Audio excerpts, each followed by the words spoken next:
Ven Espíritu Santo y llena los corazones de tus fieles, enciende en ellos el fuego de tu amor. Envía, Señor, tu Espíritu y renovarás la faz de la tierra. Te pedimos, Padre, que derrames tu Espíritu sobre cada uno de nosotros en esta mañana, para que podamos iluminar nuestra mente con la luz de tu palabra y podamos acoger con tu gracia lo que quieras enseñarnos. Por Jesucristo nuestro Señor. Bien, buenos días. Vamos a esperar que lleguen los que acaban de llegar.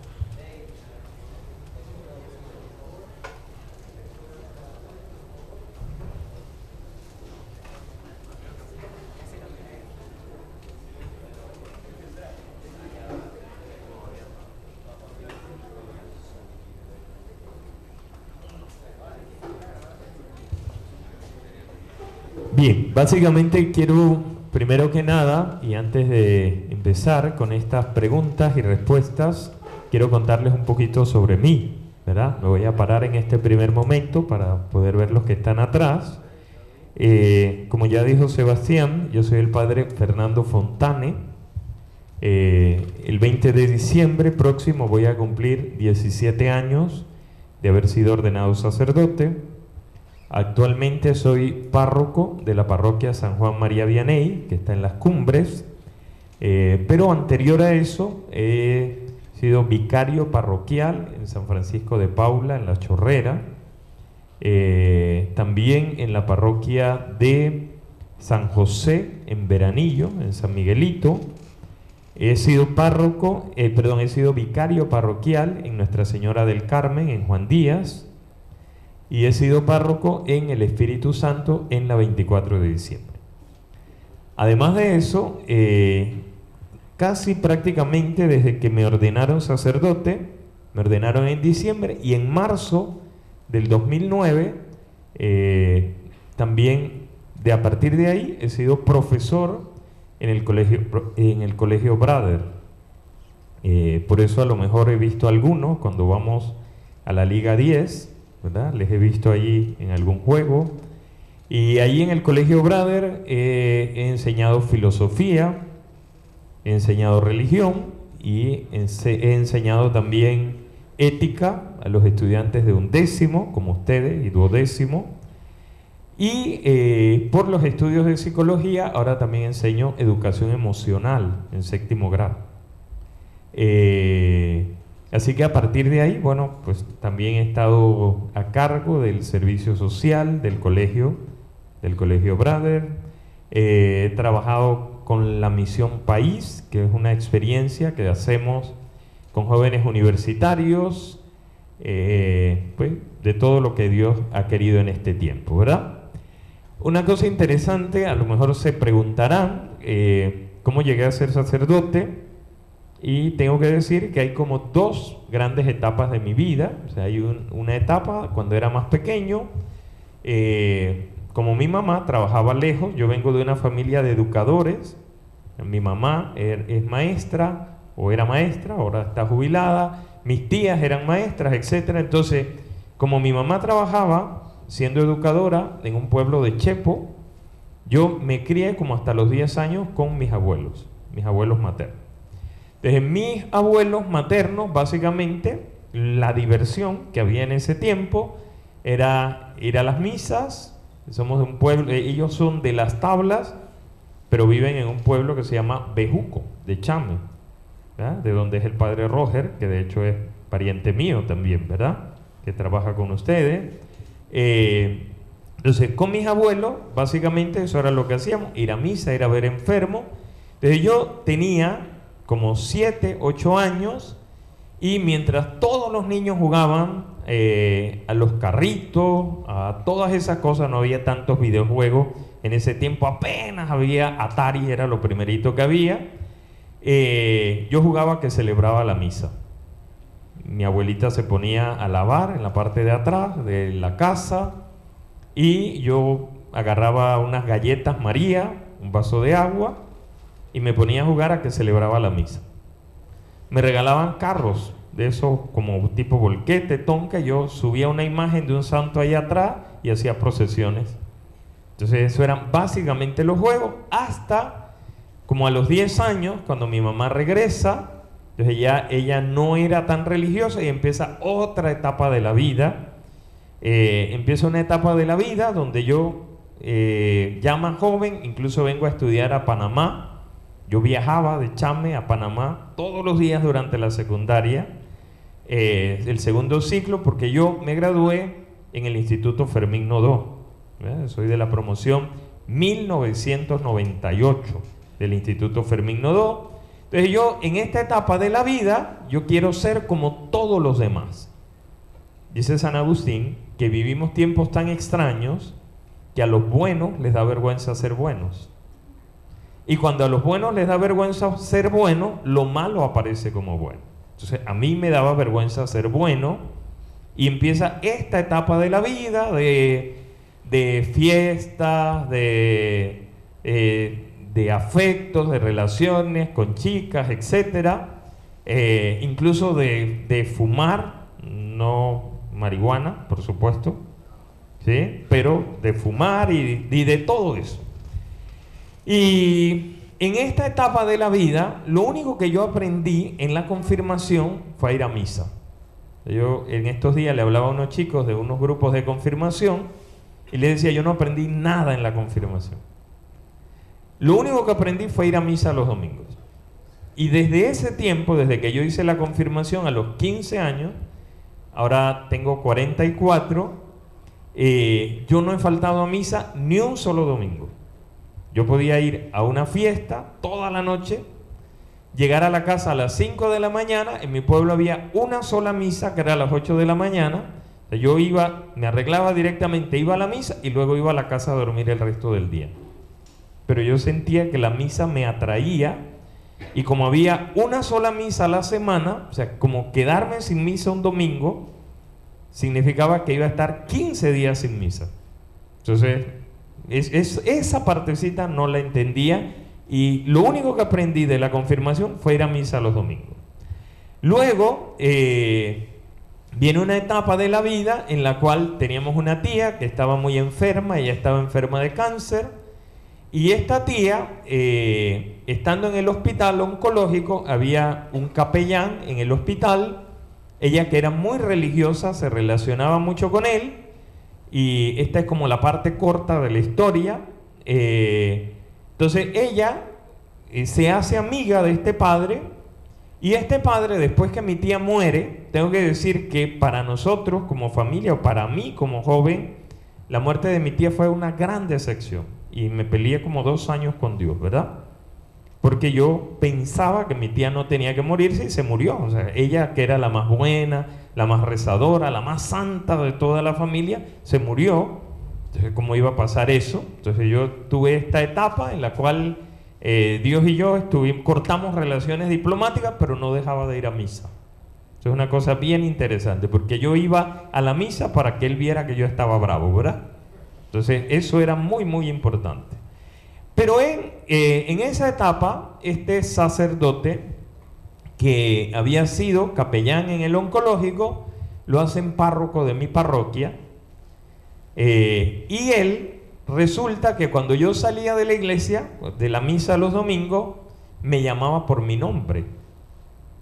Y hay una cosa bien interesante, a lo mejor no lo saben, pero cuando hacen un exorcismo, una de las primeras cosas importantes es que el demonio revele su nombre, ¿sí? Porque el que conoce tu nombre te domina. Hay un grupo de estudiantes, y si ustedes oyen su nombre, ¿qué hacen? Corren a mirar, ¿verdad? Entonces el que conoce tu nombre te domina. Por eso cuando Dios se le aparece a Moisés en la zarza, no le da el nombre. Moisés le dice, dime tu nombre. Y Dios le dice, yo soy. O sea, le da un nombre que no es nombre, ¿sí? Porque el que conoce tu nombre te domina. Y el padre, no sé quién le había dicho mi nombre, porque en ese tiempo él conocía a mi tía, no me conocía a mí. Y él me llamaba por mi nombre y yo corría y miraba. Y entonces ella me saludaba, etcétera, hablábamos.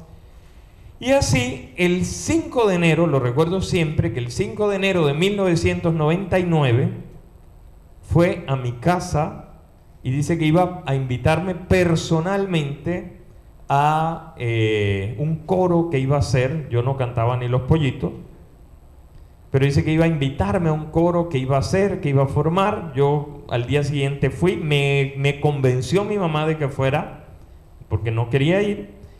Y cuando yo llego, al principio éramos solamente como 13, todos varones, pero como a los 3 días llegaron las chicas. Y entonces pasó, ¿verdad? Ustedes son muy santos, no saben de eso, pero en ese tiempo, cuando, en un grupo de iglesia, cuando habían chicas, uno siempre decía, ¿cuál es la más buena? ¿Sí? Y entonces yo empecé una relación con una de las chicas que estaba ahí, y como la ocasión de vernos era en misa y ella cantaba, entonces yo iba a misa. El párroco celebraba 6 misas los domingos y yo iba a las 6 misas porque era la forma de estar ahí. Cuando termina la relación, como a los 3 meses, ya había hecho amistad con el padre, él me seguía invitando y yo iba porque yo no quería que él pensara que yo antes iba solo por la muchacha, que en verdad era así, ¿sí? Pero yo no quería que él pensara eso, entonces seguía acompañándolo.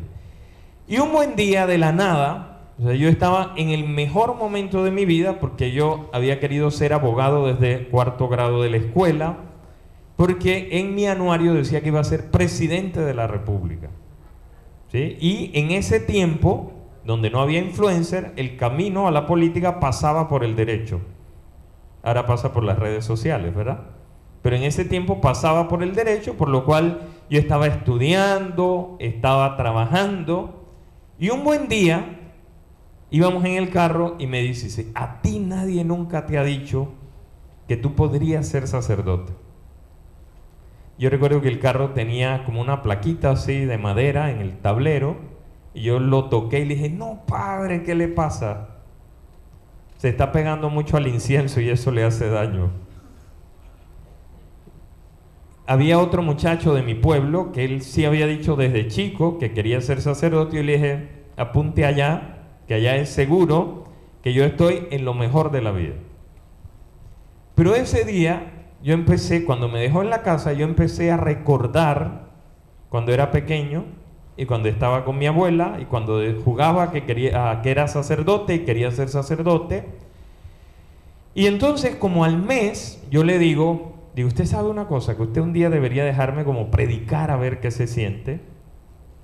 Y llegamos a una capillita, si alguno conoce Punta Chame, ha visto que hay una capillita que está a orilla de la calle, ¿verdad?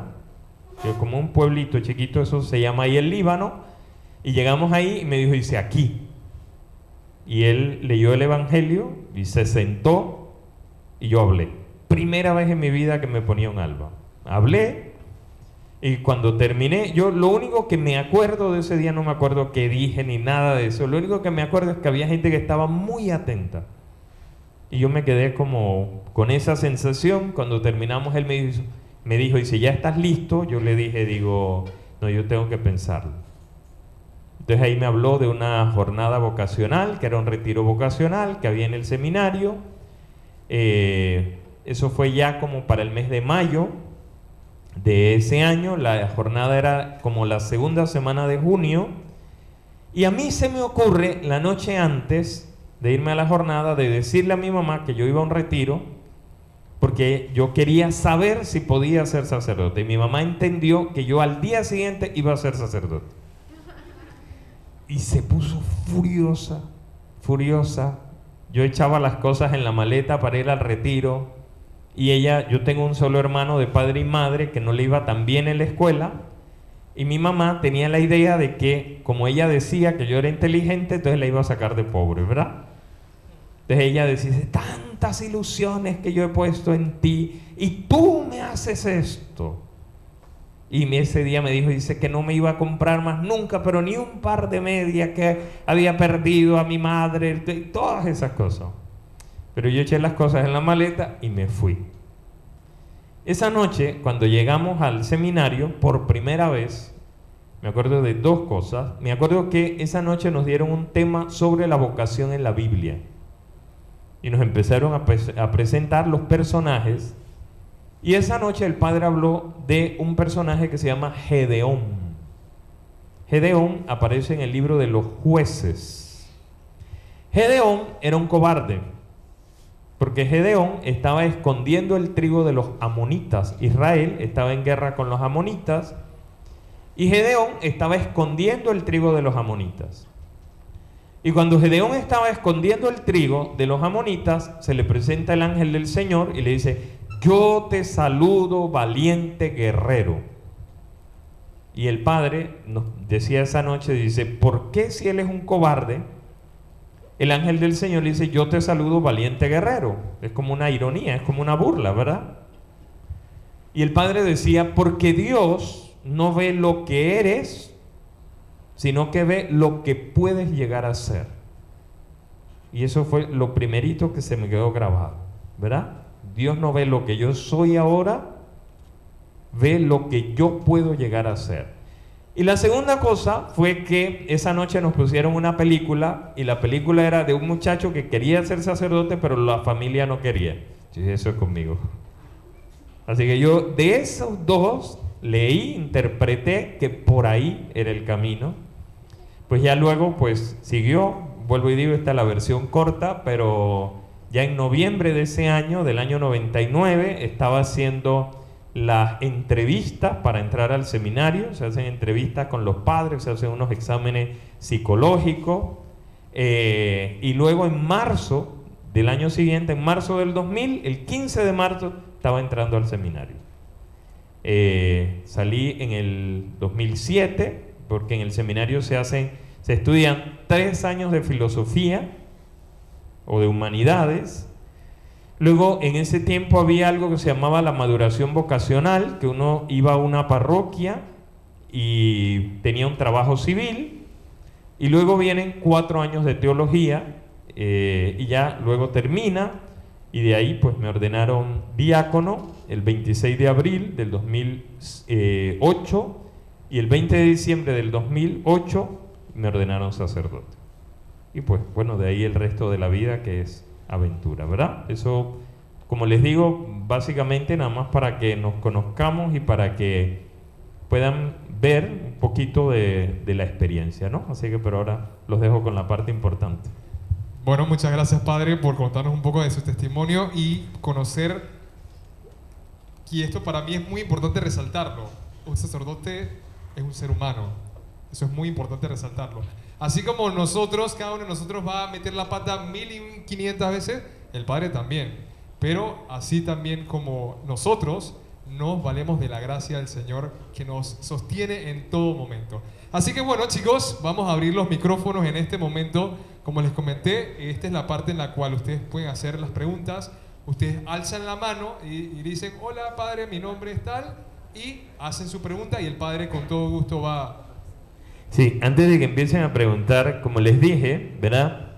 En estos 17 años de ser profesor en el Colegio Brother, como 3 años también fui capellán en el Colegio San Vicente de Paúl. Todos mis alumnos saben que no hay preguntas prohibidas, ¿sí? Y eso se los digo a ustedes también, ¿vale? No hay pregunta que no se vale hacer. Excelente. Bueno, a ver, ¿alguien quiere hacer la mano? ¿Alguien quiere empezar por acá? Ah, muy bien, excelente.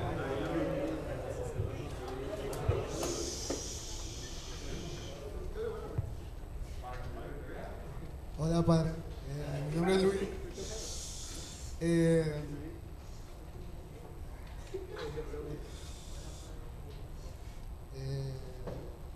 ¿Cuántos exorcismos has hecho?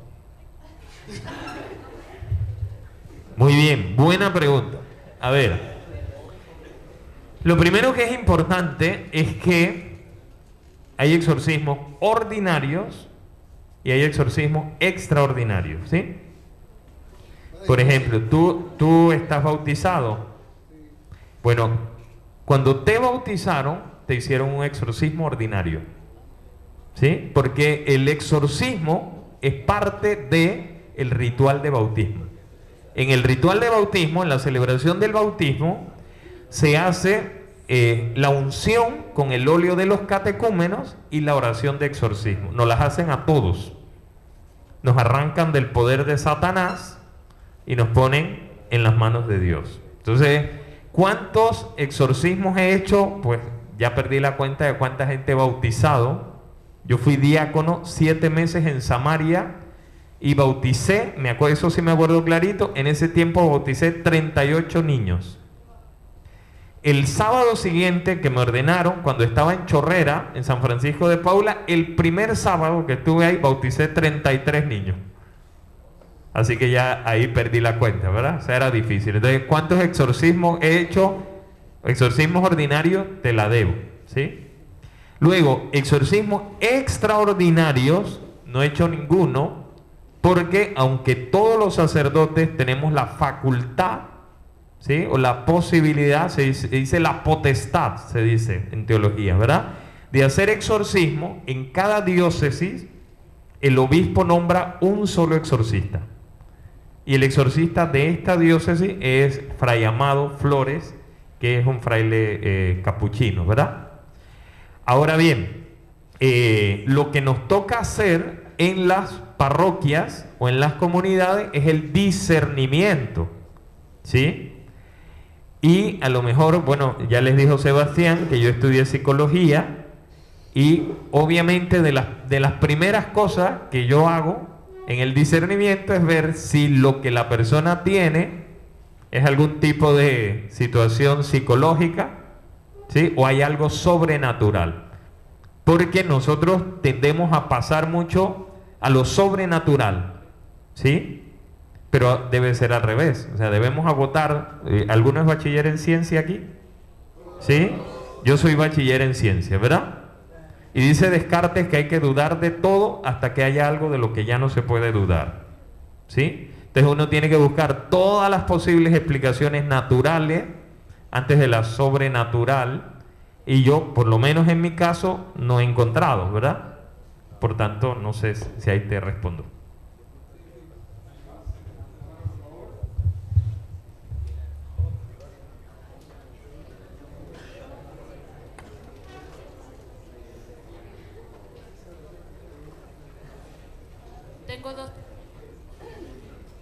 Padre, yo tengo 2 preguntas para usted.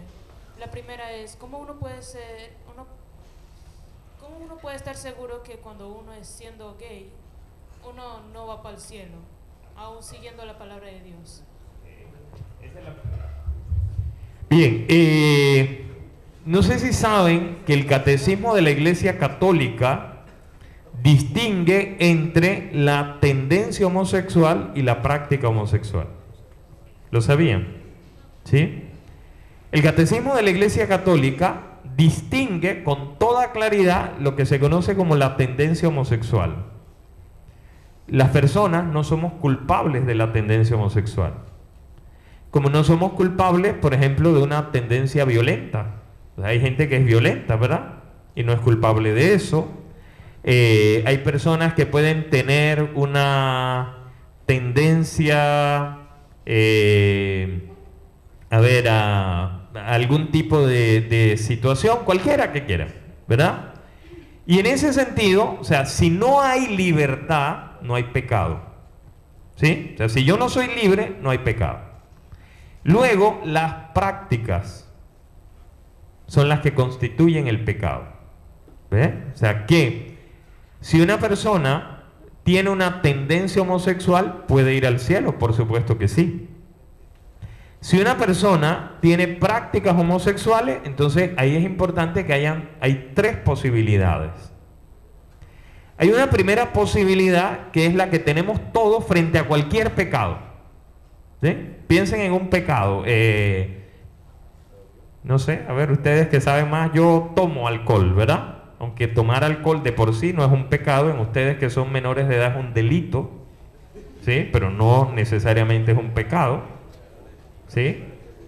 Sí sabían que es un delito, ¿verdad? Claro, porque hay una prohibición expresa de la ley. Si yo le doy alcohol a un menor de edad, mis alumnos dicen que me lo da mi papá, entonces tu papá comete un delito que se llama corrupción de menores. ¿Sí? Entonces, en ese sentido, por ejemplo, yo me emborracho, puede ser, ¿verdad? o yo tengo una adicción a emborracharme, al alcohol. Entonces yo tengo tres posibilidades. Yo puedo luchar, que eso es lo ideal. O sea, lo ideal de la vida cristiana es caerse y levantarse. Eso es lo ideal, ¿verdad? Para eso Jesús nos dejó el sacramento de la reconciliación. ¿Sí? O piensen en otra cosa, veo pornografía, por ejemplo, ¿verdad? O sea, lo ideal es que yo caiga y me levante. Eso es el ideal, porque no se puede ser bueno sin la ayuda de Dios. No hay posibilidad de ser bueno sin la ayuda de Dios. ¿Sí? Dice San Agustín, tenía una oración muy bonita, él decía, dame lo que me pides y pídeme lo que quieras. O sea, tú quieres que yo sea fiel, dame fidelidad. ¿Sí? Entonces, lo ideal de la vida, con cualquier pecado, es que yo caiga y me levante. Eso es lo ideal. Hay otra posibilidad, y hay gente que se cansó de luchar. ¿Sí? O sea, esto es demasiado fuerte, demasiado grande para mí. Yo no puedo salir de eso, yo no lo puedo evitar. Y yo mejor me quedo en el suelo. Y hay gente que ha decidido no confesarse porque dice, no, para volver a hacer lo mismo, ¿verdad? Hay mucha gente que no se confiesa porque dice que voy a volver a pecar.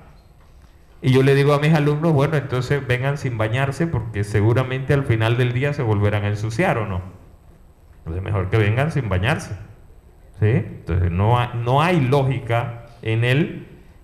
No me confieso porque voy a volver a pecar. Pero hay gente que no es mala, está cansada. O sea, no puede con el peso del pecado, ¿verdad? Entonces ha decidido quedarse bajo el peso del pecado, que es demoníaca. Es gente que se ha cansado, pero quiere que los demás se cansen. Y entonces dice el profeta Isaías, hay de los que llaman al mal bien. ¿Sí? Porque ya yo no solamente estoy cansado yo de luchar, sino que yo quiero que los demás se cansen también, ¿verdad? Entonces, para responder a la pregunta, no es que una persona gay se va al infierno, si esa es la pregunta. ¿Sí? Porque la vida es como los exámenes de física, ¿verdad? ¿Sí?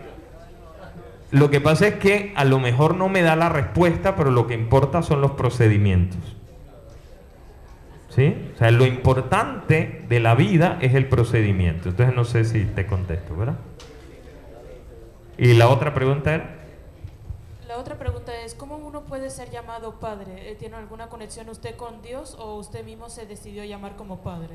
Muy buena pregunta. En la iglesia católica existe algo que se llama la sucesión apostólica. ¿Se sabe en el credo? ¿No se sabe en el credo de un colegio católico? ¿Ah? En la parte que dice, yo creo en la iglesia que es una, santa, católica y apostólica. Cuando nosotros profesamos que creemos que la iglesia es apostólica, lo que estamos diciendo es que hay una conexión directa, hay un puente entre Jesús que vivió hace 2000 años y nosotros que estamos ahora. Ojo, hago un paréntesis, es imposible creer en Jesús pero no en la iglesia. ¿Lo sabían? Porque ninguno de ustedes tiene 2000 años. Por lo cual, el puente entre ustedes y Jesús, entre yo y Jesús, es la iglesia. Entonces, ese es el puente que hay entre unos y otros. Y en la iglesia hay una sucesión apostólica. Si la pregunta fuera, ¿quién lo hizo a usted padre o sacerdote? A mí me hizo sacerdote mi obispo. Y a su obispo, ¿quién lo hizo sacerdote? Su obispo. Y a su obispo, ¿quién lo hizo sacerdote? Su obispo. Y a su obispo, ¿quién lo hizo sacerdote? Su obispo. Y cuando vas echando la cadena hacia atrás, te encuentras a Jesús y a los apóstoles. En la noche de la última cena, cuando le dijo a los apóstoles, hagan esto en memoria mía. Y el libro de los Hechos de los Apóstoles dice que los llamaron, oraron por ellos y les impusieron las manos. O sea, 2000 años después, la forma de hacer sacerdotes sigue siendo la misma de hace 2000 años, con la imposición de las manos. ¿Sí? Entonces hemos recibido el sacerdocio. Ahora, hay otra cosa muy, muy importante. ¿Ustedes saben cuántos sacerdotes hay en la Iglesia Católica? ¿Cuántos sacerdotes hay en la Iglesia Católica? En la Iglesia Católica hay un solo sacerdote. Porque el único sacerdote es Cristo. Y entonces yo que soy, yo actúo in persona Christi, en la persona de Cristo. ¿Sí? Por eso ningún sacerdote dice Cristo te absuelve cuando va a perdonar los pecados, ¿verdad? Sino dice yo te absuelvo. Ningún sacerdote dice este es el cuerpo de Cristo, dice este es mi cuerpo que se entrega por ustedes. Ninguno dice Cristo te bautiza, dice yo te bautizo. Porque nuestra función es ministerial, ¿sí? O sea, yo actúo in persona Christi. O sea, hago presente a Cristo, que es el único sacerdote. Si estás en un punto tan mal de tu vida, nada te está saliendo bien, te sientes frustrado y deprimido, y digamos que llegas a cierto punto que llegas a autolesionarte y llegas al suicidio, ¿irías al infierno? Ajá, a ver, vuelvo a recordarles que hay dos tipos de pecado. ¿De dónde me invento esto? De la primera carta de San Juan. O sea, hay un libro de la Biblia que se llama La primera carta de San Juan. En la primera carta de San Juan dice que hay pecados que son de muerte y hay pecados que no son de muerte. La fe de la Iglesia, o sea, el magisterio, lo ha interpretado, lo ha llamado pecados mortales y pecados veniales. Es importante, dice San Agustín, que el que hace que haya cosas que sean más graves o menos graves es Dios. Que Dios es tan bueno, porque dice San Agustín, dice, el pecado es pecado, ¿o no? Dice, pero Dios es tan bueno que es Él el que hace que haya cosas que lo ofendan más y otras lo ofenden menos.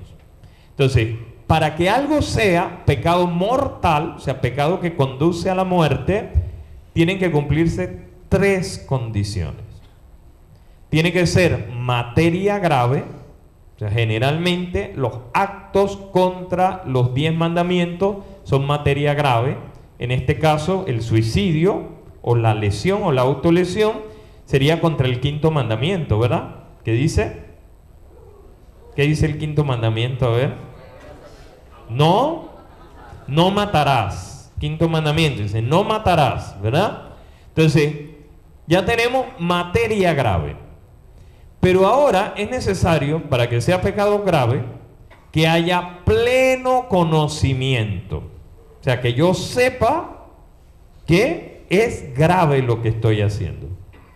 Pero además de eso, es necesario que haya deliberado consentimiento. Es decir, que yo sepa que es grave y que me dé la gana de hacerlo grave. Pero tú dijiste, y eso lo vemos desde la psicología, tú dijiste, estás en un punto de tu vida en el que nada te sale bien. Es decir, que puede ser posible que estés atravesando una depresión. La depresión nubla el juicio, por tanto te quita libertad. ¿Sí? Como te quita libertad, bueno, es que al final saben que la iglesia hace canonizaciones, o sea, la iglesia declara que hay gente que está en el cielo con el poder de las llaves, pero la iglesia no hace anticanonizaciones. O sea, la iglesia nunca se ha atrevido a decir, este está en el infierno, porque eso no lo sabemos. ¿Sí? O sea, sabemos quién está en el cielo porque nos los prueba haciendo milagros, pero no sabemos quién está en el infierno. Entonces la iglesia nunca se ha atrevido a decir, este está en el infierno. Como no hay anticanonizaciones, el único que sabe lo que hubo al final de la vida es Dios. Sería la palabra de Dios, como lo dice en la Biblia, ¿se puede tomar literalmente o se tiene que interpretar de cierta manera para poder entender su mensaje? Depende de qué. A ver, en la Biblia hay hechos o hay narraciones que se dice son dogmáticas, y hay narraciones o hechos que son disciplinares. Es decir, hay temas en la Biblia que eran reglas, que son reglas, y hay otras que son de fe. ¿Cómo distinguimos las que son de fe? Porque son constantes. O sea, una cosa bien importante es que la revelación es progresiva, porque Dios dice, habla a los hombres y a la manera humana. Pónganse a pensar que hacemos una traducción, o sea, que la Biblia es una traducción. Porque nosotros decimos, es palabra de Dios, pero Dios habla lenguaje de Dios. Y nosotros no podemos captar el lenguaje de Dios, ¿verdad? O sea, hay una imposibilidad, volviendo a Kant, dan filosofía, ¿sí? Volviendo a Kant, en nosotros, nuestra mente es como un cubo, que de esos que los niños usan, que tienes que un círculo, un triángulo, un rectángulo y una estrella, ¿verdad? Que uno tiene que meter las formas ahí. Bueno, la mente humana solo puede captar en 4 categorías, que son materia, tiempo, espacio y movimiento. ¿Sí?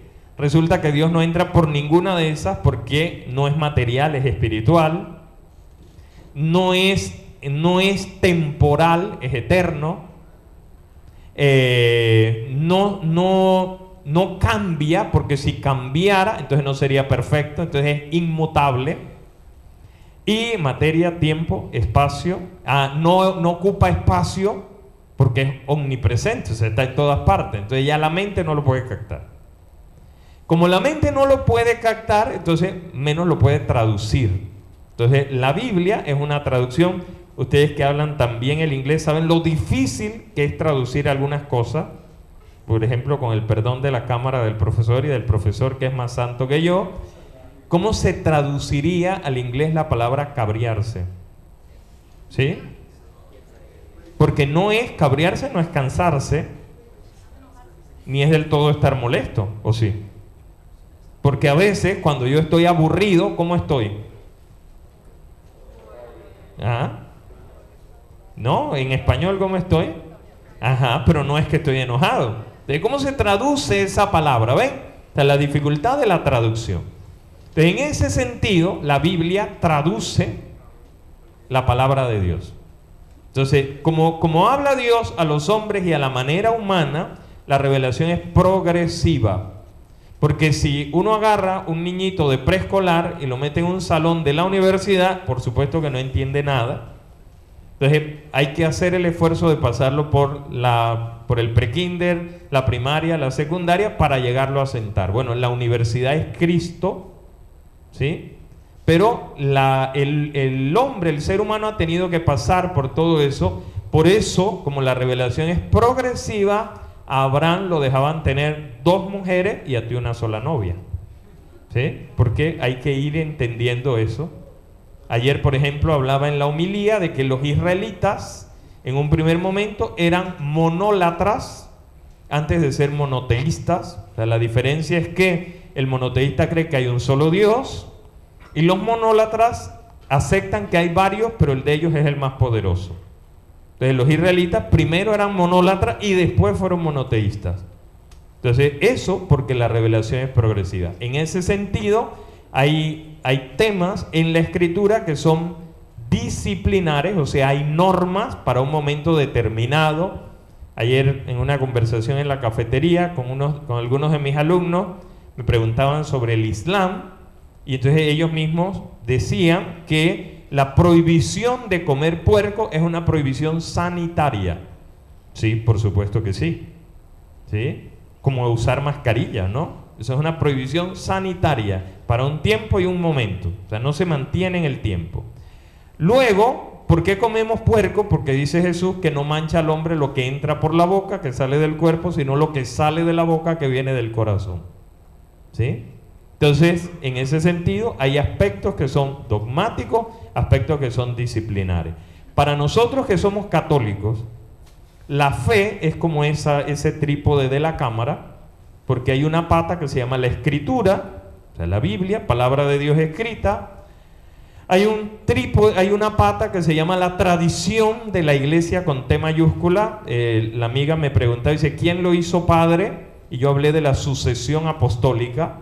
¿Sí? Eso los sucesores de los apóstoles nos dejaron escritos también. Entonces hay cosas que no están en la Biblia, pero que llegó a través de la palabra de Dios hablada. Y la otra pata se llama el magisterio de la iglesia, que Jesús le dijo a Pedro, dice, lo que ates en la tierra quedará atado en el cielo y lo que desates en la tierra quedará desatado en el cielo. Entonces el Papa es intérprete de la palabra. ¿Ve? Entonces te das cuenta que en un trípode, si falta una pata, se cae la cámara. ¿Sí? Entonces nosotros, que somos católicos, entendemos así la revelación. Entonces, a la pregunta, ¿todo es tal cual? Pues depende, porque lo primero es que hay que saber si es dogmático o es disciplinar, ¿sí? Y luego, ¿una poesía es verdad? ¿Una poesía es verdad? Depende, ¿sí? Cuenta una verdad, pero la cuenta de una forma, ¿sí? Entonces se llaman géneros literarios.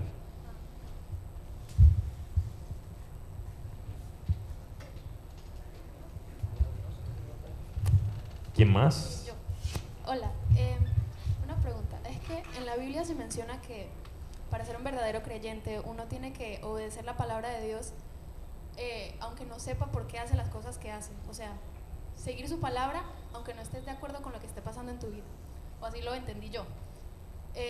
Mi pregunta es, ¿cómo hace la gente que ha vivido una vida desafortunada? Y con esto me refiero, por ejemplo, personas que nacen en países de guerra, que han perdido todo lo que aman, para seguir esa palabra si nunca han sentido un amor de Dios y probablemente no piensen que lo van a sentir porque solamente han tenido sucesos lamentables en su vida.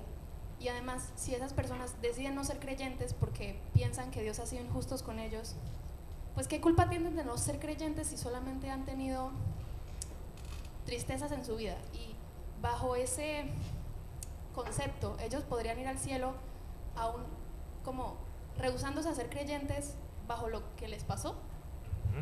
A ver, lo primerito sobre la premisa de la pregunta, tendrías que conseguirme la cita para saber exactamente lo que estamos entendiendo, ¿verdad? Eso sería bueno saber, porque no me he encontrado esta cita todavía. Es que, no tengo una cita, pero es que... Lo entendiste así. No, es que resulta que hace poco tuvimos un proyecto de religión que teníamos que leer como diferentes lecturas de la Biblia y teníamos que decir cómo se conectaban. Y en el mío era como, tenías que leer varias cosas y se mencionaba que uno tenía que obedecer las cosas que decía pues, la escritura o las palabras de Dios, aunque no entiendas por qué hace Dios lo que hace. Porque había uno, no me acuerdo cómo se llamaba, pero él le reclamaba a Dios que por qué permitía que sucedieran injusticias en el mundo. Y él decía es que tienes que confiar en mí. Tienes que confiar en mí y no puedes como demandar de mí que yo haga lo que tú quieras porque es todo a su tiempo. ¿Me explico? Ok, Job. Más o menos entiendo que es Job. Amós. Vale. Yo no sé si se dan cuenta, no sé qué tanto leen la Biblia, ¿verdad? Pero Jesús, por lo menos concretamente, a Jesús lo escuchan dos tipos de personas. ¿Sí? A Jesús lo escuchan los discípulos y lo escucha la muchedumbre. No son lo mismo.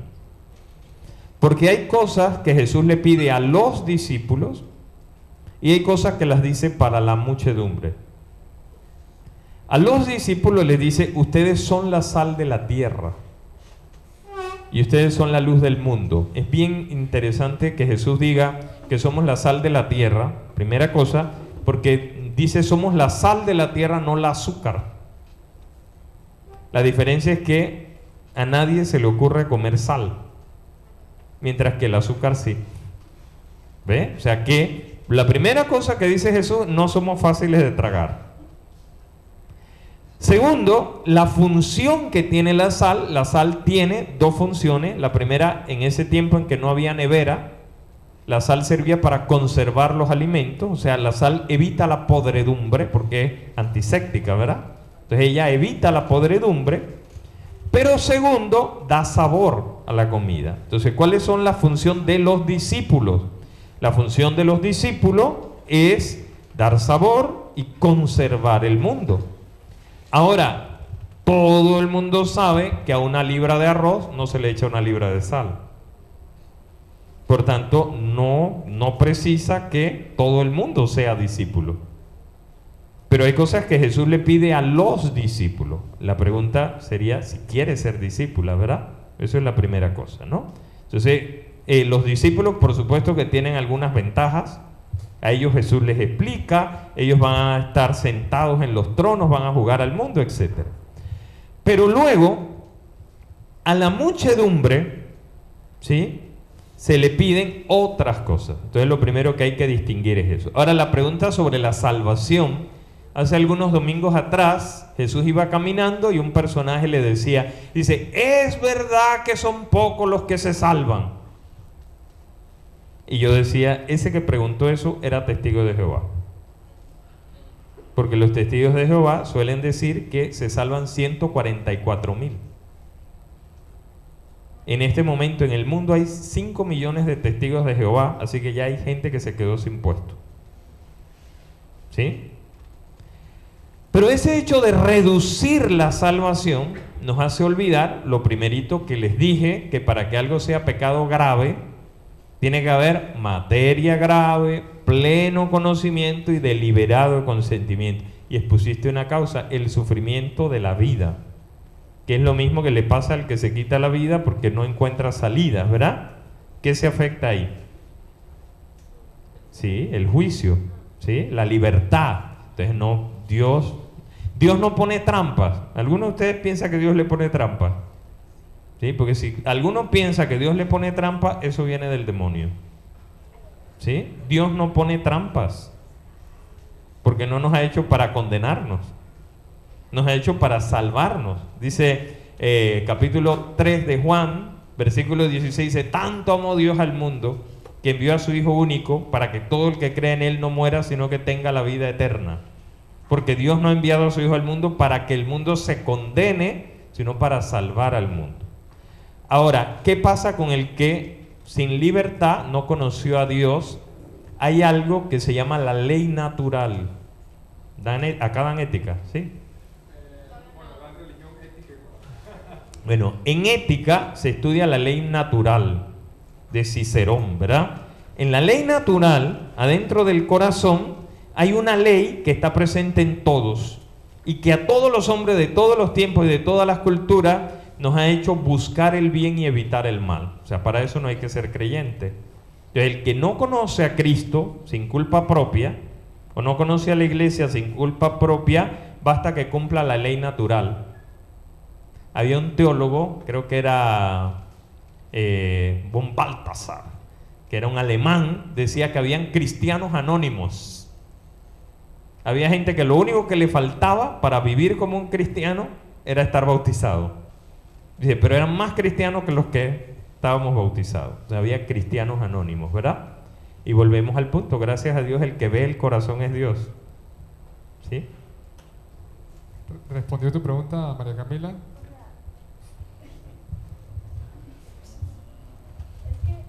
Entiendo, pero, o sea, en ese caso una persona que, porque es que hay personas que como han sufrido tanto le tienen un odio a Dios, o sea, lo odian porque sienten que Dios fue quien los puso tras ese sufrimiento. Entonces, o sea, entiendo que Dios ve el corazón, pero yo he entendido que la Biblia dice que uno tiene que ser creyente o que uno tiene que como aceptar que Dios es bueno, ¿no? Entonces, si alguien dice, es que yo odio a Dios porque Dios me hizo esto y Dios hizo lo que sea, pero esa persona no necesariamente es mala, y si es mala es producto de lo que le ha pasado, ¿cómo esa persona va al cielo? O sea, ¿sí va al cielo solo porque sufrió?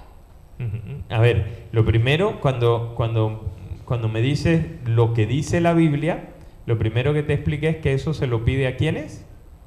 A los discípulos, ¿verdad? O sea, es ser la sal de la tierra y ser la luz del mundo, se lo pide a los discípulos. O sea, hay que hacer el paso de ser discípulo. Luego, obviamente no, o sea, como no nos salva ser buena gente, ¿sí? No nos condena directamente a ser mala gente. A veces uno cree, o sea, ¿les gusta la salsa? ¿Sí? Mar Anthony dice, ¿qué precio tiene el cielo? ¿Qué precio tiene el cielo? Que alguien me lo diga, ¿verdad? Dice, o sea, si uno va al cielo porque es bueno, ¿qué tan bueno tiene que ser? Que valga el cielo. O sea, si yo voy al cielo porque ayudo a los pobres, ¿qué tanto tengo que ayudar? O sea, yo voy al cielo porque reparto bolsas de comida, ¿como cuántas?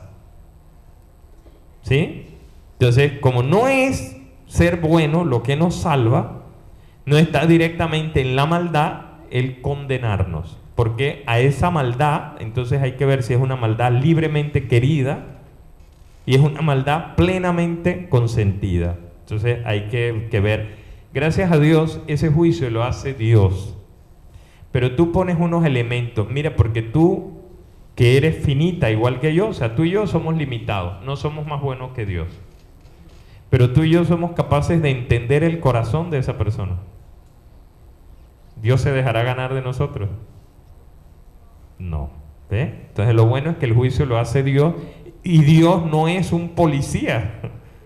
Cuando ustedes los agarra un policía, después de las 9 de la noche, andan pensando qué cuento le van a poner, ¿verdad? ¿Sí? Pero Dios no es un policía. Dios es un padre, es un papá, ¿sí? Que puede ver cada caso en particular. Entonces hay que esforzarse por ser lo más bueno posible, porque eso está en el corazón.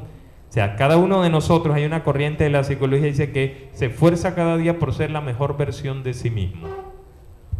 O sea que, aunque una persona le tenga un odio a Dios, si no es como por un mal que le tiene ese odio, puede ser salvado. Sí, hay que ver, o sea, en la Biblia, el otro día me decía un chico, él perdió recientemente a su hermana y estaba haciendo el esfuerzo porque es un muchacho creyente, pero le duele haber perdido a su hermana de 20 y tantos años, o sea, murió en unos días. Y entonces a lo que llegábamos era que en la Biblia hay salmos que se quejan de Dios. O sea, no es que no se vale quejarse de Dios, ¿verdad? Pero hay que quejarse donde hay que quejarse, en el Santísimo. ¿Se acuerdan lo que les conté? Que yo iba a la misa para que Dios me viera que yo estaba bravo. ¿Sí?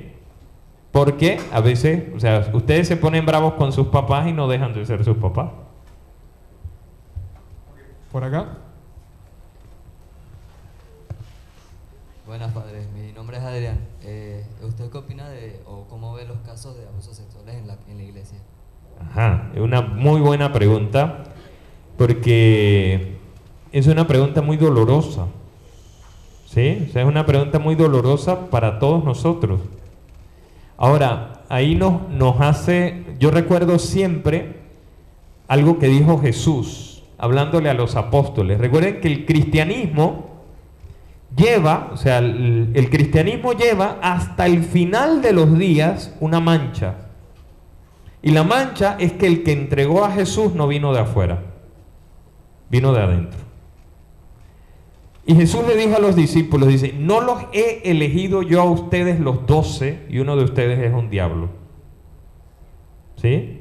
Entonces esa mancha, o sea, la mancha de que hayan hermanos que traicionan a Jesús, o sea, es una mancha que tenemos que cargar, por supuesto que con mucha vergüenza.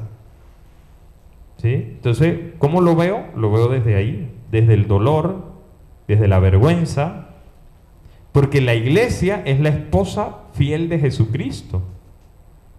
Y decía el Papa Pablo VI, dice, nosotros los cristianos, ojo, porque aquí es todo. O sea, ustedes tienen amigos que son judíos, tienen amigos que son musulmanes. Y a menudo, cuando salen a una fiesta, no se distingue cuál es el judío y cuál es el cristiano. O cuál es el musulmán y cuál es el cristiano. Entonces, todos nosotros afeamos tanto el rostro de la iglesia. Y dice el Papa Pablo VI, dice, cuidado, que hemos abofeteado a nuestra madre en la cara. Y la hemos abofeteado tanto que cuando el maestro venga no la va a reconocer. Y por supuesto que es doloroso, ¿verdad? Entonces, desde ahí se entiende, por lo menos yo lo entiendo así, ¿verdad? Desde el dolor, o desde la experiencia del dolor, desde la iglesia que está llamada a ser luz del mundo, y no lo es, no lo cumple, ¿verdad? No sé si te contesto. Ok, ahora vamos a pasar con algunas preguntas que ustedes habían colocado en el slide. Ok, vamos por acá, dice, ¿cuál es la postura de la iglesia respecto a la doctrina y teoría marxista? Y a la frase de Marx, la religión es el opio del pueblo. Ajá. A ver, interesante pregunta, pero hay que decir que cuando Marx habla de la religión como el opio del pueblo, está pensando en una experiencia concreta. Porque Marx habla en un contexto europeo, pero no conoce el contexto latinoamericano, donde ha sido la iglesia la que ha llevado las grandes reivindicaciones sociales. donde fue la iglesia la que formó los sindicatos, la que enseñó a la población. Nadie en el mundo tiene más centros de ayuda que la iglesia, y nadie promueve más la justicia que la iglesia, ¿sí? Basta con ver la diferencia entre los países cristianos y los países que son o musulmanes o judíos, ¿verdad? O Israel, o el Estado de Israel. Es más, es tanto así que la fe cristiana fabrica sus propios adversarios.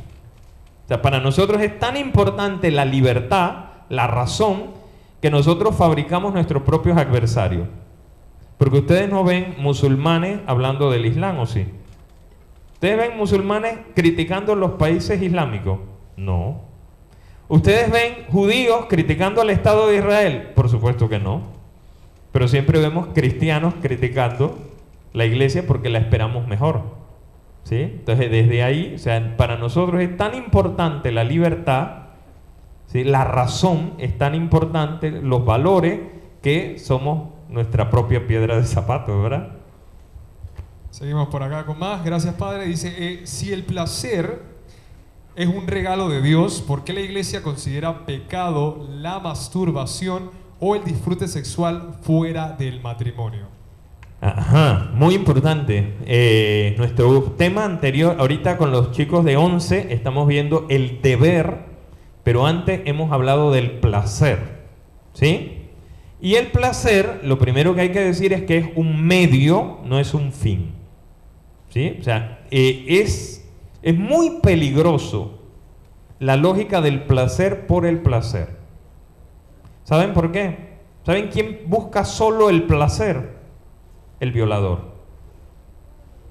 ¿Sí? O sea, el violador, el que abusa de una chica o de un chico, lo único que está buscando es placer. Entonces, la lógica de que solo el placer es válida es una lógica muy peligrosa. Luego, hay que entender que el placer es un medio, no es un fin. Por ejemplo, ¿para qué sirve una silla? Para sentarse. O sea que el fin de la silla es sentarse. Ah, ¿yo puedo dormirme un día en la silla? Sí, por supuesto que sí. Pero si todos los días duermo en la silla, o se terminará estropeando la silla, o me terminaré estropeando yo. ¿Sí? Porque estoy usando algo que había sido concebido con otro fin para un fin diferente al suyo. ¿Sí? Y o se termina estropeando él, o me termino estropeando yo.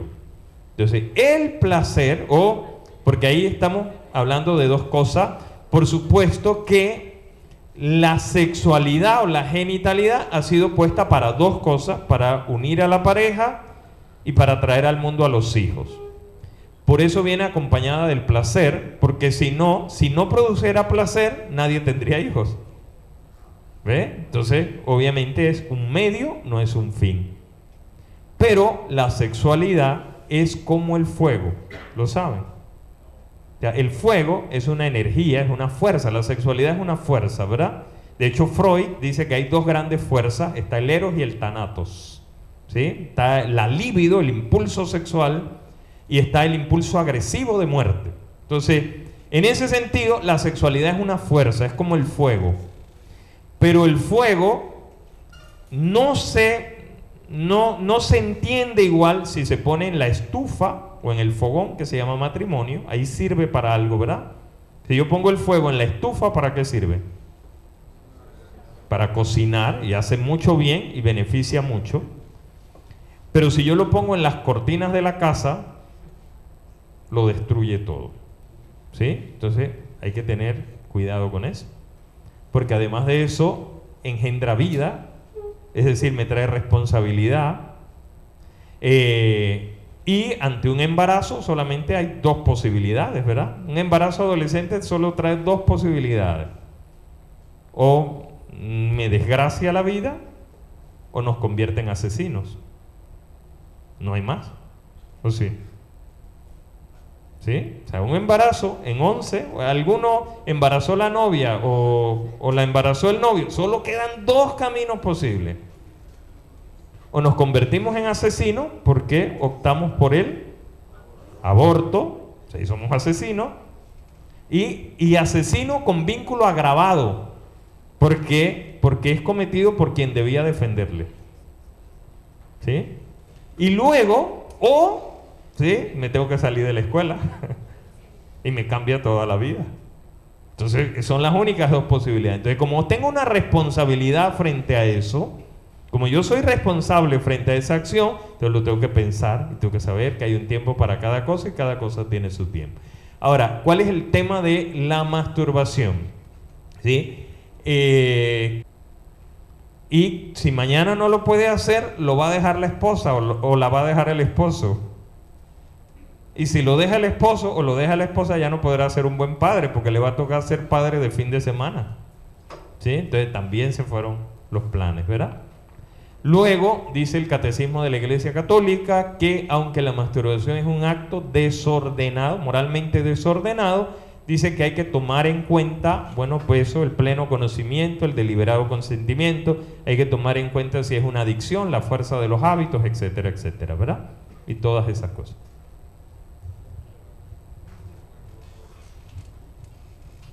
Ok, por acá tenemos otra pregunta que dice: ¿por qué Jesús permite la muerte de millones de palestinos a manos de los sionistas israelíes? A ver, no solamente esa muerte, sino ¿por qué permite el mal? Sería la gran pregunta, ¿verdad? O sea, ¿por qué Dios permite el mal? Porque, primero que nada, o sea, Dios nos da, o sea, el riesgo más grande que se corre es el riesgo de nuestra libertad. ¿Sí? Cuando alguno piensa que los israelitas no maten a los palestinos, ¿cómo piensa que debería Dios solucionarlo? ¿A alguno se le ocurre? ¿Cómo debería solucionarlo? Sin dañar la libertad. ¿Por qué es necesaria la libertad? Porque nadie quiere ser amado por obligación, ¿o sí? ¿Alguno de ustedes quiere que su novia o su novio esté obligado a quererle? No. O sea, yo quiero que me escoja, ¿verdad? Pero para escogerme tiene que ser libre. ¿Ah? Que sí, pobrecillo. ¿Sí? O sea, yo quiero ser elegido. O sea, el punto de la libertad es que cuando alguien me elige, renuncia a todo lo demás. ¿Sí? Por eso hay una cuestión para que sean menos tóxicos que tienen que tener muy clarita. Que no es que a la persona que está contigo no le gusten otras personas. Por supuesto que le gustan otras.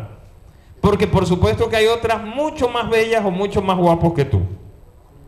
Pero lo más grande de esa persona es que ha escogido ¿a quién? A ti. ¿Ves? O sea, teniendo otras posibilidades, te ha elegido a ti. Y al elegirte a ti, ha renunciado a todo lo demás. Entonces ese es el riesgo de la libertad. ¿Sí? Entonces, ¿por qué lo permite? Porque nos ha hecho libre. Y nos ha hecho libre corriéndose el riesgo. ¿Sí?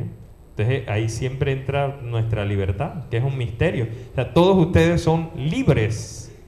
Y libres de decirle que no a Dios. O sea, eso no lo puede hacer ninguna otra criatura. O sea, ni el demonio puede hacer eso, decirle que no a Dios. Por eso cuando Jesús le decía a los endemoniados, dice, cállate y sal de él, enseguida lo hacía. ¿Sí? Pero usted se puede dar el tupé de decir, no me da la gana. ¿Sí? Vale, voy a cerrar aquí un momento entonces las preguntas que teníamos en la aplicación. Seguimos, si alguien tiene una pregunta aquí en el salón de conferencia, si no entonces sigo con las demás preguntas que teníamos aquí. ¿Sí? ¿Ok? Por acá.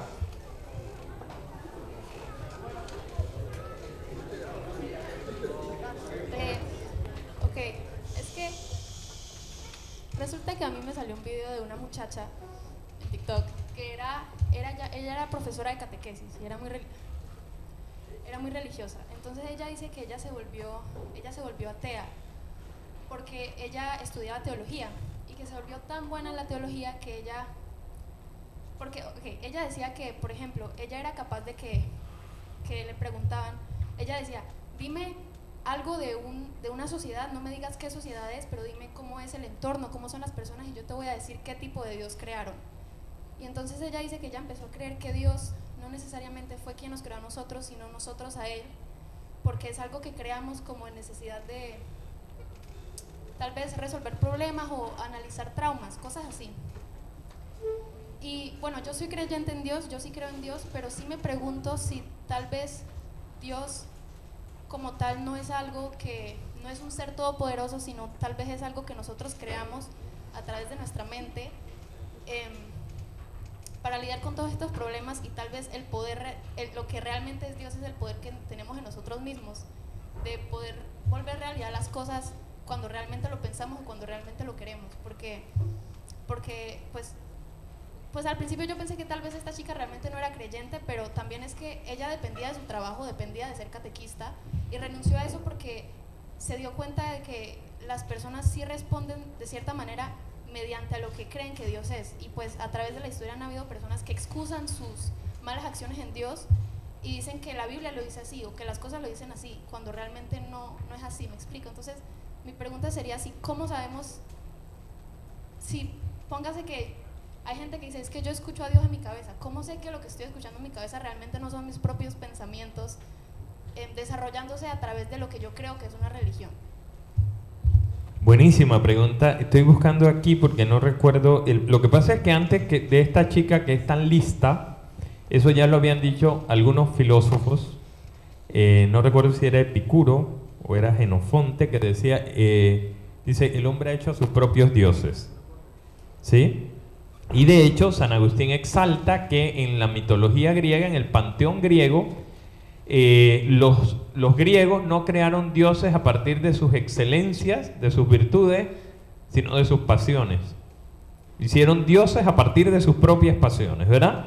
Pero ahorita no llegó el internet, te consigo el dato. Pero antes que esta chica, o sea, eso ya estaba en el tintero. De hecho, Freud en la psicología dice que la idea de Dios es parte de nuestros vacíos del Padre.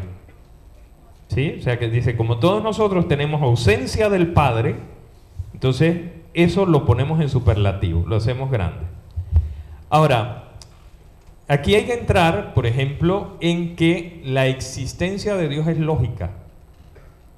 Y Santo Tomás de Aquino distingue las vías de la existencia de Dios, ¿sí? Porque lo primero que sabemos es que la materia no es eterna. O sea, la materia no es eterna. ¿Cómo sabemos eso? Porque el hidrógeno, que es el primer elemento de la tabla periódica, es el más inestable de todos. Si la materia fuera eterna, ya no existiría el hidrógeno, porque no es lo mismo 200 millones de años que siempre. ¿Sí? O sea, la eternidad es siempre, por tanto habría hidrógeno pasando a ser otros elementos desde siempre, ya se hubiera acabado. Es como si fuera un tanque de gas en la casa, ¿verdad? Entonces la materia no es eterna. Si la materia no es eterna, entonces algo la ha creado, y la nada no puede dar origen al ser. Luego la mente reclama que hay uno que lo ha creado todo y a él no lo ha creado nadie. O sea, debe haber algo fuera de la materia, o algo fuera de lo material, con la capacidad de crear lo material, porque la nada no da origen al ser. O sea, la nada es nada, entonces no puede dar origen al ser. Otra cosa, dice Santo Tomás de Aquino, porque todo lo que existe es causado por otro. O sea, a mí me causaron mis papás, a mis papás los causaron sus papás, a sus papás los causaron sus papás, pero la mente reclama que hay uno que lo cause todo y a él no lo cause nadie. Dice Santo Tomás de Aquino, dice, porque todo lo que se mueve es movido por otro, ¿sí? Es decir, el cambio viene a partir de otro. Dice, hay uno que Aristóteles había llamado el motor inmóvil.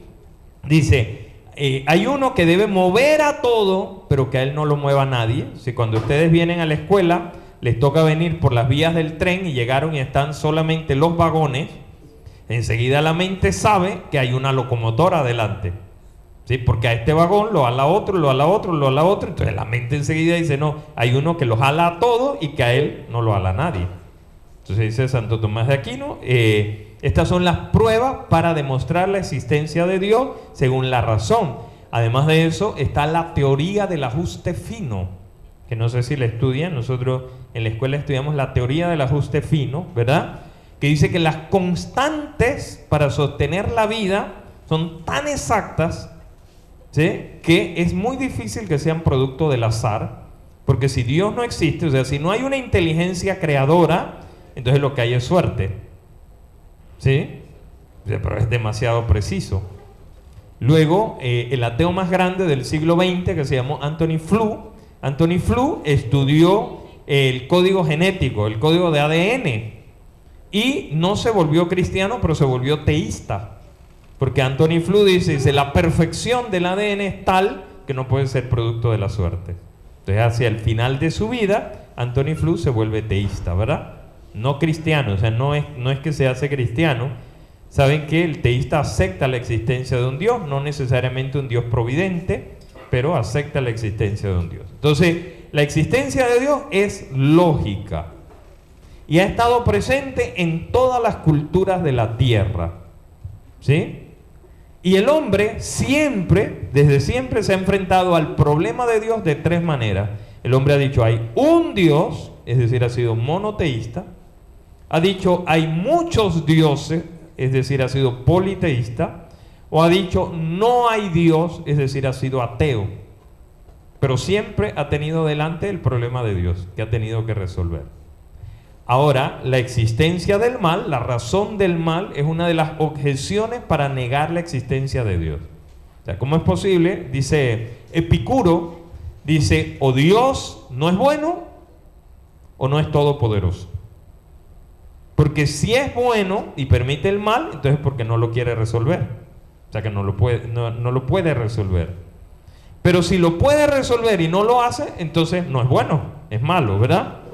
Porque Epicuro encierra todo en esta vida, por supuesto, pero la vida, querido joven, es como una serie de Netflix. Cuando uno está viendo una serie, hay cosas que no le gustan en esta temporada, porque no queda junto a la gente que uno quiere, no pasa lo que uno quiere, pero todo eso se entiende en la siguiente temporada, y la vida tiene otra temporada. Luego, Immanuel Kant, que no era religioso, dice, precisamente la existencia del mal demuestra o pide a la mente que haya un Dios, ¿sí? Porque alguien tiene que hacer justicia. Dice Sócrates, dice, si todo terminara con la muerte, a los malos le iría de maravilla. ¿Sí? Dice, pero en algún lugar tienen que pagar, eso lo reclama la mente, ¿verdad? Entonces, desde allí sí, eso es una posibilidad, pero ¿y si es al revés? Si es ese alguien en el que ha puesto en nosotros esos vacíos para que podamos buscarlo, si es un axe que nos instalaron, ¿sí?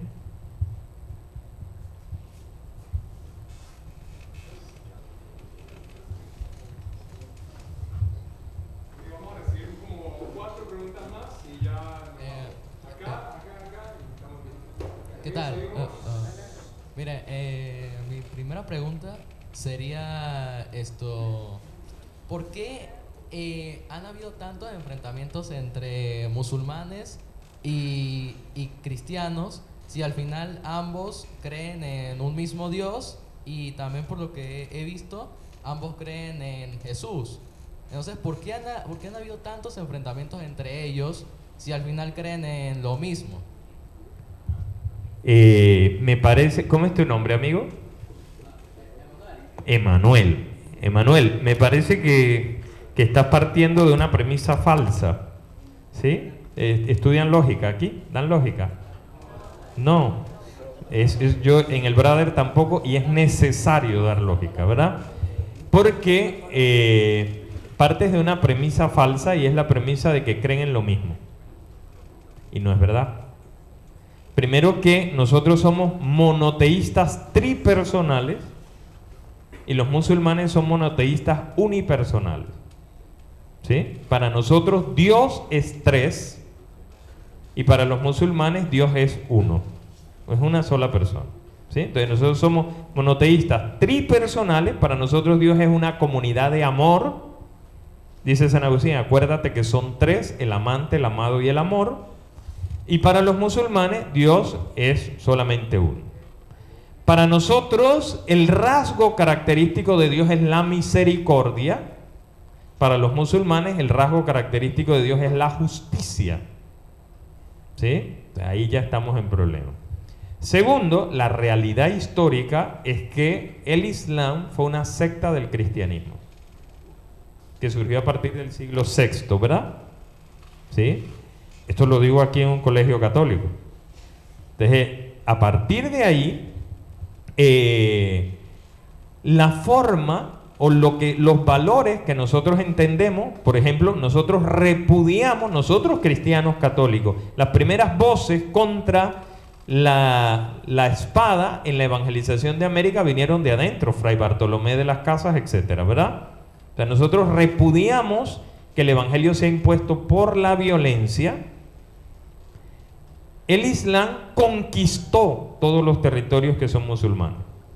Entonces, las formas también son diferentes, ¿verdad? Luego de ahí, los mayores enfrentamientos del Islam, o sea, salvo las cruzadas que eran hechas para defender los santos lugares, los mayores enfrentamientos del Islam vienen con el judaísmo, con Israel, no tanto con nosotros, ¿sí? Con nosotros hay un choque cultural, por supuesto que sí, pero con nosotros ahorita mismo podemos decir que estamos en paz, porque a cada cierto tiempo nos ponen una bomba y seguimos amando y perdonando, ¿verdad? Con Israel no, esto no se va a superar nunca. O sea, la guerra entre judíos y musulmanes no va a terminar nunca. Me duele decírselo. Porque en ninguna de esas dos religiones o culturas el perdón es una virtud. O sea, para nosotros los cristianos el perdón es una virtud. Si alguien me hace daño, ¿qué tengo que hacer? Perdonarlos, eso es una virtud. Pero en estos dos se impone la ley del talión, ojo por ojo y diente por diente. ¿Sí? Entonces, eso hace que haya enfrentamiento. Entonces, sí, nos enfrentamos porque no creemos lo mismo, ni de la misma manera. ¿Sí? ¿Quién más era?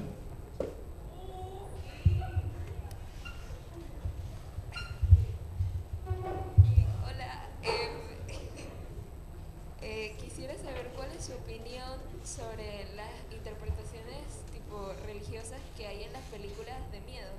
Por ejemplo, como El Conjuro, donde hablan sobre las religiones contra los espíritus malos, malignos y cosas así.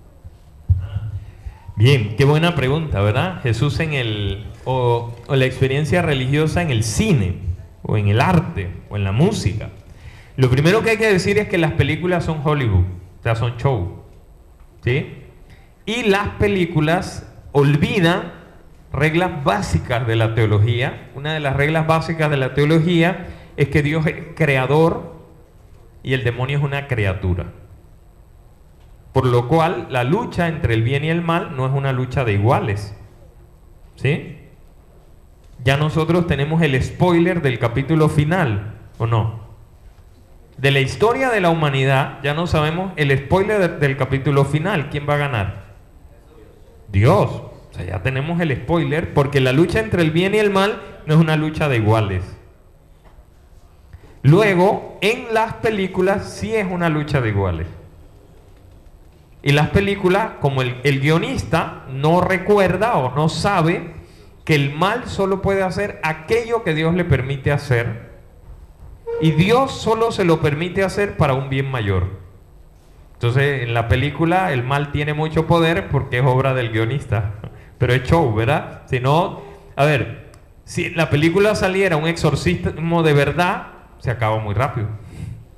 Pero la trama lo que hace es que nos quedemos ahí hora y media y que compremos todo y todas esas cosas, ¿verdad? Entonces, la película es show, pero hay algunas muy buenas. Por ejemplo, en la película de La Monja, ¿verdad? El poder que tiene la sangre de Cristo para vencer al mal. O sea, es casi católica esa afirmación, ¿sí? Y luego de ahí, eso tú puedes leer, pero no se te puede olvidar que es show y que es para que salga buena la película. No sé si aquí y allá.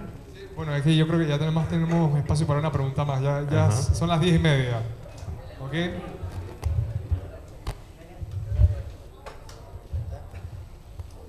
Hola, mi nombre... Sí, nada más que tienes que pegarte el micrófono un poquito más. Okay. Bueno, hola, mi nombre es Alan Olmos y mi pregunta es, si le quito la vida a alguien en defensa propia porque no tiene otra opción, ¿la iglesia lo toma como pecado?